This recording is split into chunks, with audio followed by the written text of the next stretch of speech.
here on today. I'm not no speaker, but I'm going to give my testimony. But my saying is, Sister McCullough, Ella McCullough, all through it, my saying is, but God. But God. Through it all, but God. All right. So the day is going to be but God from Philippians 4 and 19. But my God shall supply all yours and my needs according to his riches in glory by Christ Jesus. But God, whatever you need, God's got it. It might be finance in your mind, in your body, in your soul, but God. And I got this, y'all can see BC. I got this COVID, I don't know where, but what my family said.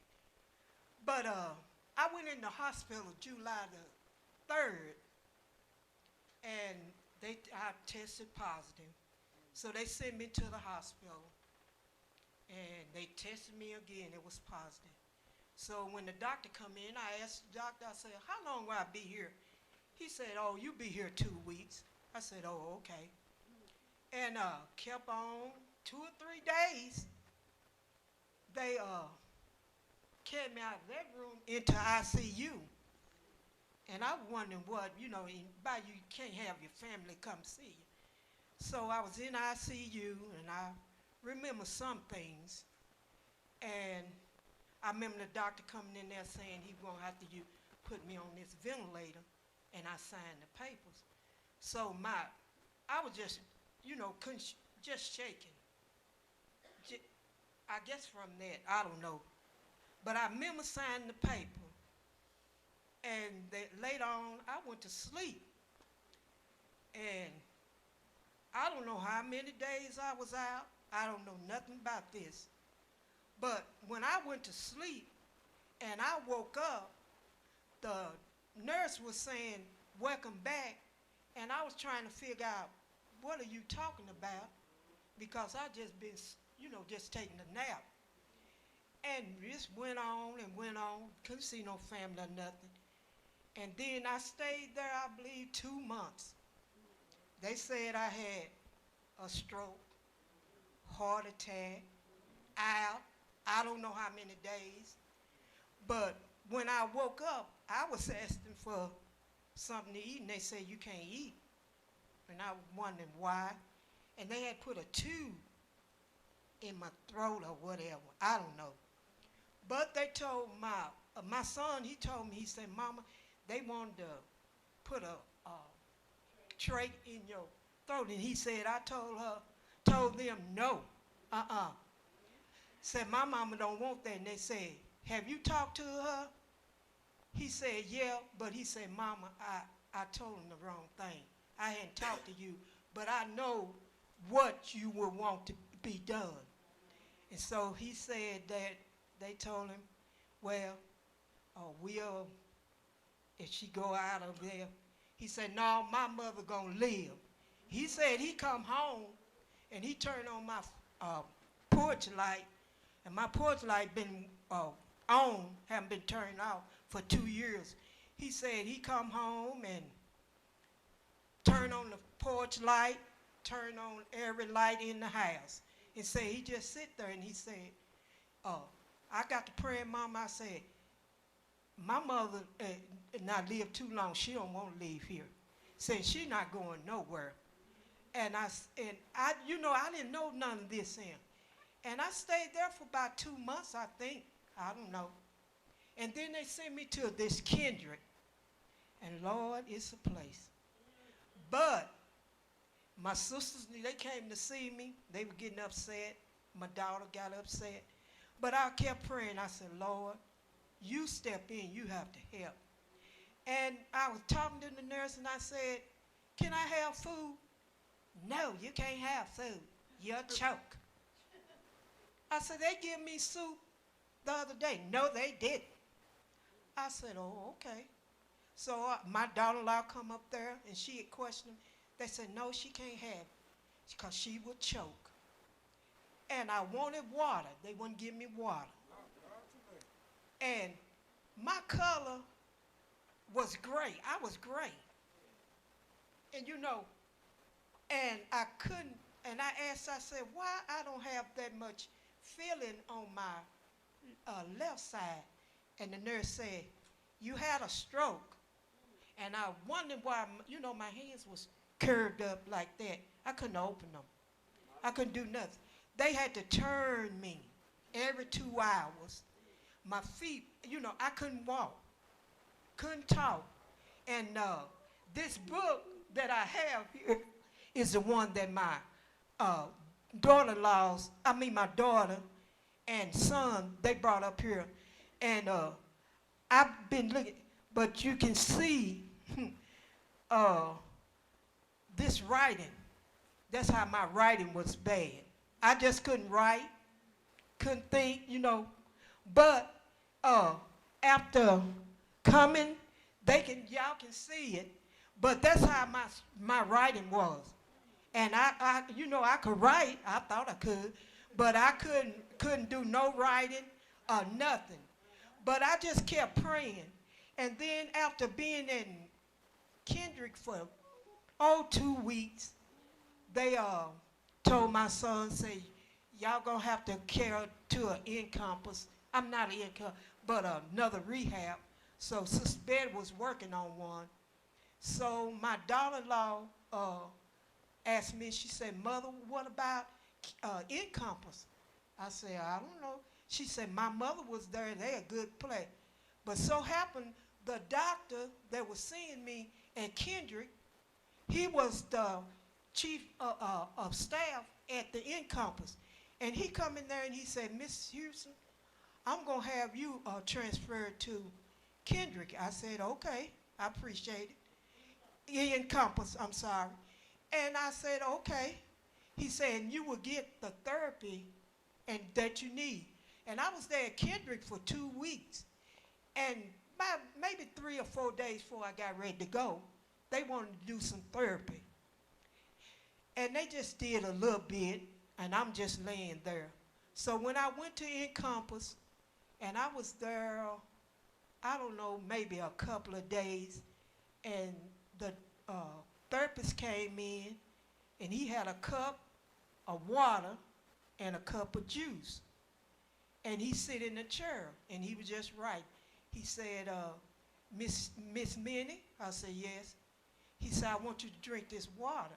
First he gave me the cup, and I said, what do you want me to do with this cup? He said, I want you to drink the water. I said, I haven't been able to drink water. He said, that's what we're going to find out. So he gave me that cup, and I turned that cup up, and I drank that water, and I don't too much care for water. But Lord, I said, Lord, I thank you. And he said, what's wrong? I said, I haven't had water in days, I don't know when. So he kept writing, and he gave me a cup of cranberry juice. He said, now I want you to drink this. And I drank that, and he fell. Then he tested me. He said, why did you have a feeding tube? I said, they said I couldn't drink, I couldn't eat. I was just going to have a feeding tube. And he tested me again. So that evening, he had a tray brought to me, but the food was like baby food, but I was able to swallow it. And so that evening, that night before I went to sleep, he had the nurses come in there and pull that feeding tube out. And I started eating, and I started exercising. And while I was there that first time in Encompass, they fitted me for a power chair. They said I wouldn't be able to walk. I was going to be in this power chair. They feel the power chair is sitting in my house full of pillows because I haven't used it. They fitted me. They told me they give me a wheelchair. It's in the garage. I have my son brought me one of these upright, walkers. It's in the garage. And the walker I have, thank the Lord, Kedrick brought me that walker. And then later on, I have this rollator. But all of that equipment is in the garage. And through my therapy, the therapist said in September, Miss Minnie, I want you to go out this service. And I said, go out? I hadn't been out. I said, you sure? She said, go out to the service. You doing it on Zoom, but go to the house. So September, Sister Betty and her daughter came into church. And all during this time, when I come home, I went back, and I ended up in the group home for 7 months. And it was a place that but it was the only place my son could get me, because he tried, they tried to get paper, and they told him, only way the state of Texas can give your mother help, she had to put her house up to the state. And he said, oh no, and he came and told me, I said, I said, I have worked too hard for this house. I said, they tore my old house down and built me a new one. I said, and I haven't been in this house but 1 year. Oh no. And he said, that's what I told him. I said, the Lord gonna make a way. And I stayed there 7 months. And I told my son, I said, son, mama's going home. I want to go home. He said, well, mother, you can't go home. You don't have the help. He said, and the only way you can go home, you're going to have to start doing something for yourself. I kind of got upset with him, the way he was saying. I said, this boy is talking to his mama like this, and I'm his mother. So when he came back, I said, boy, I'm your mother. You don't talk to me that way. He said, well, mother, I'm sorry, but you got, but when he said that, I had him, because I was there, hardly no therapy, and the place, just, I kept praying. I said, Lord, I'm getting out of here. Yeah. And they thought I was going to be there a long time. I was there 7 months. I said, this is not a place for me, because mostly everybody there was dying on hospice. I said, I ain't finna go nowhere. I said, I'm going home. I told my son, I said, April the 31st, I said, I want you to give them a month. They said they had to have 30 days. I said, and I'm going home May the 31st. He said, okay, mama. And he waited 2 or 3 days, and I called him. I said, did you let them know I'm going home May the 31st? Mother, I'm on it now. I said, all right. I got my clothes. I started getting stuff together. My daughter came up there. She packed my stuff. My son came up there. They brought the power chair to that place. I never did use it. He was the only one drove it out, put it on the truck, carried it home. They started and I was getting ready, and they said, Miss Houston, you going? I said, honey, I'm going home. I said, this is not the place for me. When I get home, I said, I'm going home to my house. I said, where I can go in my kitchen and I can cook. Now, a few days after I went home, me and my granddaughter went in the kitchen, and I put chicken wings in the oven, and we made okra gumbo. And then later on, Sister Betty called me. She said, Minnie, I'm going to send you some dinner. I said, I already asked. She said, well, what did you do? I said, honey, I fried chicken wings. And she said, no. I said, yes, I did. She said, how you do that? I said, honey, I floured it. I rested. I heated the grease. I rested. I put them in there. I turn them on. I said, and I have already.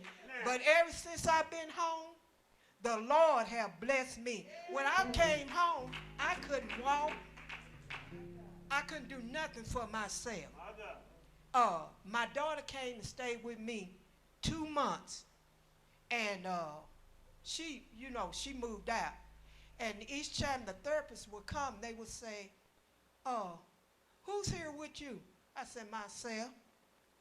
How you two doing? I say, I'm doing it myself. They say, how you shower? I said, I shower myself. Say, how you do that? I said, my son brought me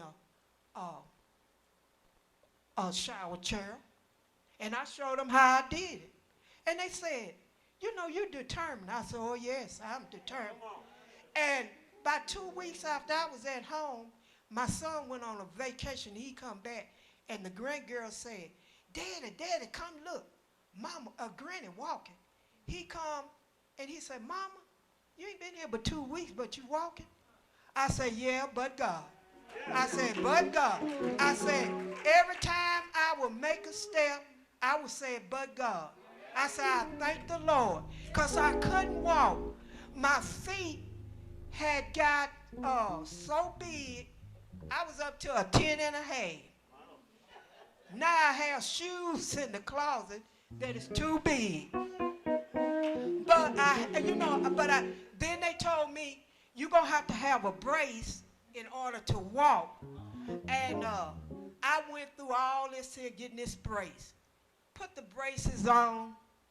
They just rubbed my feet. I kicked the braces off, put them in the bag, put them in the closet. I think they're out in the garage. I don't know.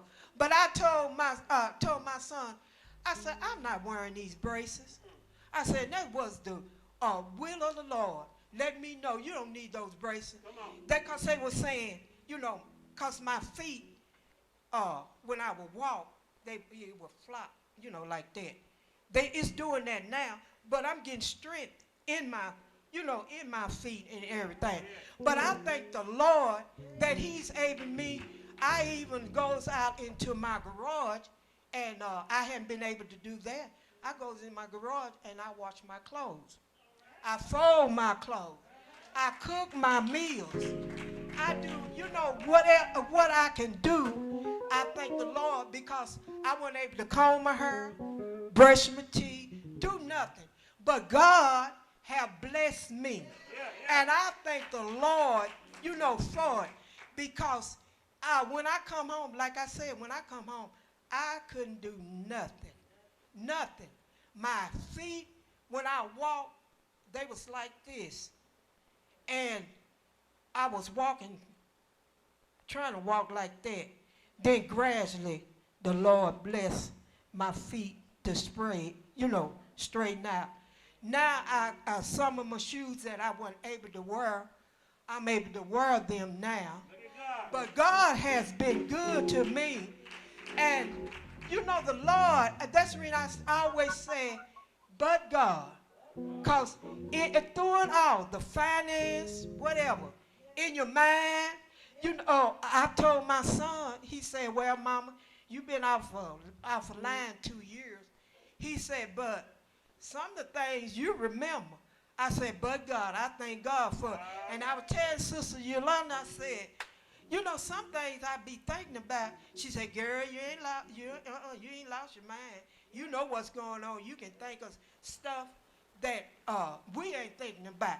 But I thank the Lord for this here. I could go on, but it's, it'll take a long time. But when I was in the group home, the Lord woke me up with a song, getting better and better all the time. And I woke up that morning about 3 o'clock, the song getting better and better all the time. My legs, started moving. Yeah. And I called Yolanda and Betty and the pastor. I said, is that a song getting better and better all the time? They say, sound like I don't know, but keep singing your song. Right. So I was singing that song in that group home. when I come home, I would sing that song. I would talk to people on the phone. I said, honey, this song getting better and better all the time. So I'm going to leave y'all with this song. And y'all can, I don't know, y'all can come on in with me. But after I sing this song, I'll give it back into the hands of Sister McCullough. And I thank y'all. Getting better and better all the time. Getting better and better